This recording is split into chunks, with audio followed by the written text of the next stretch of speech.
Assalamualaikum warahmatullahi wabarakatuh. Perkenalkan, nama saya Putri Pangestu. Saya mahasiswa Ilmu Hukum di Universitas Pasundan dengan NPM 251000399. Hari ini saya ingin mengajak teman-teman semua berbincang santai, tapi juga serius tentang satu topik yang sangat penting dan relevan di tengah kondisi masyarakat kita saat ini, yaitu pendidikan multikultural berdasarkan Pancasila di era kekinian. Mengapa topik ini penting sekali dibahas? Coba kita lihat sekeliling kita. Indonesia itu luar biasa. Dari Sabang sampai Merauke, kita disatukan oleh ribuan pulau, ribuan suku bangsa, dan ratusan bahasa daerah. Kita punya semboyan Bhinneka Tunggal Ika yang katanya berarti berbeda-beda tetapi tetap satu jua. Kadang saya merasa kata tetap satu jua itu tidak selalu mudah diwujudkan. Coba lihat berita di media sosial, berita daring atau bahkan berita di lingkungan kampus dan sekolah. Masih ada anak yang dibully karena agamanya.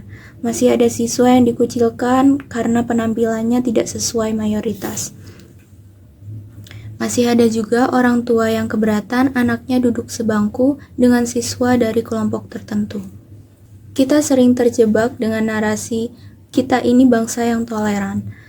Padahal kenyataannya kita masih belajar menjadi bangsa yang benar-benar menghargai perbedaan. Inilah titik awal mengapa pendidikan multikultural perlu terus diperkuat. Apa itu pendidikan multikultural? Banyak yang mengira pendidikan multikultural itu sekedar mengajarkan toleransi. Padahal jauh lebih luas dari itu. Pendidikan multikultural adalah proses menanamkan nilai kesetaraan, keadilan, dan empati di tengah keberagaman. Tujuan utama pendidikan multikultural adalah membentuk warga negara yang mampu hidup bersama dalam masyarakat plural tanpa merasa superior terhadap yang lain. Sedangkan dalam konteks Indonesia, pendidikan multikultural berarti mendidik generasi muda agar memahami, menghormati, dan bekerja sama dalam keberagaman tanpa kehilangan jati diri kebangsaan. Mengapa harus berdasarkan Pancasila? Kalau bicara tentang multikulturalisme, sebenarnya kita tidak perlu meniru ide luar negeri. Kita punya buku panduan yang lengkap yaitu Pancasila.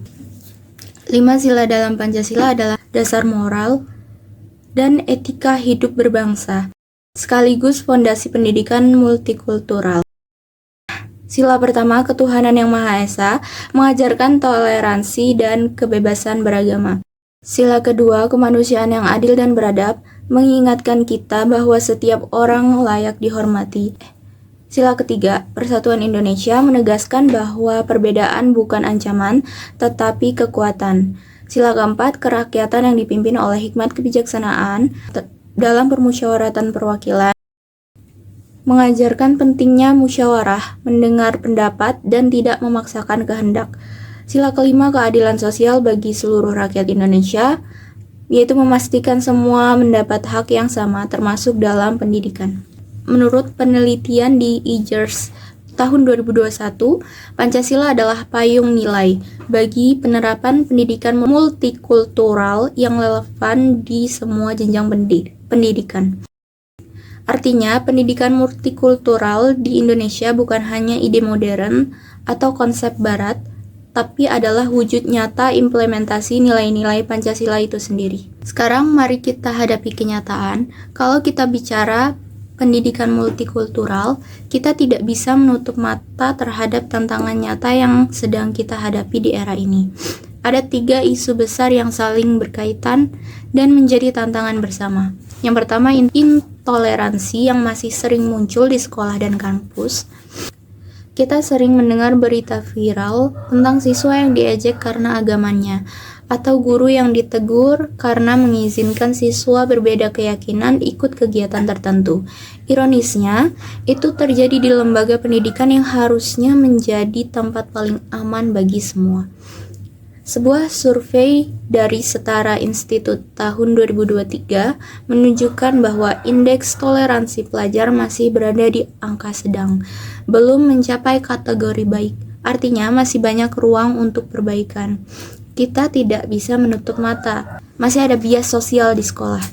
Ada guru yang tidak sadar sudah menanamkan stereotip.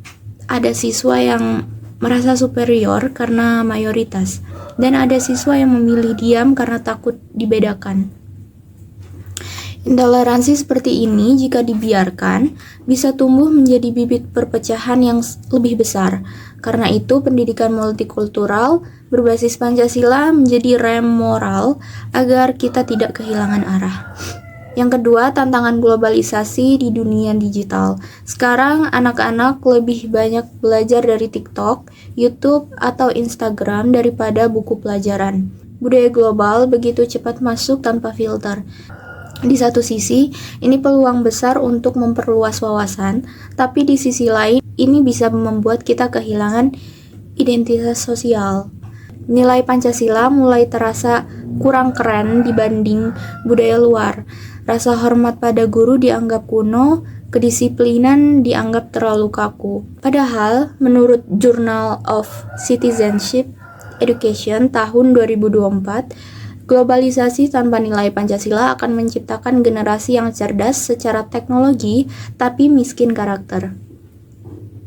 Karena itu, pendidikan multikultural perlu hadir di dunia digital juga. Sekolah dan guru harus mampu memanfaatkan media sosial untuk menanamkan nilai-nilai kebangsaan dan toleransi, bukan sekadar menjadi penonton arus global. Yang ketiga, isu pendidikan inklusif dan kesetaraan akses. Pendidikan multikultural juga berarti membuka ruang bagi semua anak tanpa terkecuali. Sayangnya, kesetaraan pendidikan di Indonesia masih belum merata. Anak-anak di daerah terpencil sering kesulitan akses internet dan fasilitas belajar. Anak-anak berkebutuhan khusus masih banyak ditolak masuk sekolah reguler. Pemerintah sebenarnya sudah mulai menguatkan kebijakan pendidikan inklusif seperti yang dilaporkan oleh Antara News tahun 2025. Namun implementasinya masih jauh dari ideal.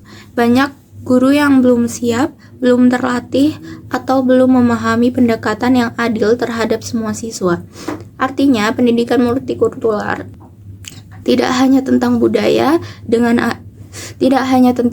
dan agama, tapi juga tentang bagaimana kita memperkuat setiap manusia dengan adil dan setara, terlepas dari kondisinya. Kita sering membanggakan Pancasila, tapi jarang benar-benar menghidupinya. Kita hafal 5 sila, tapi lupa bagaimana menerapkannya dalam relasi sosial sehari-hari. Sekolah kadang terlalu sibuk mengajar nilai akademik dan ranking, hingga lupa mengajarkan nilai-nilai kemanusiaan yang sesungguhnya. Padahal apa gunanya nilai 100 di rapor jika di hati tidak ada empati? Menurut saya, pendidikan kita masih terjebak dalam pendidikan kognitif, belum humanistik. Guru lebih menilai apa yang anak-anak hafal, bukan bagaimana anak bersikap. Padahal karakter dan sikap itulah inti dari pendidikan multikultural. Kalau sistem pendidikan kita ingin melahirkan generasi yang benar-benar berjiwa Pancasila, maka sekolah harus menjadi miniatur masyarakat yang menghargai keberagaman.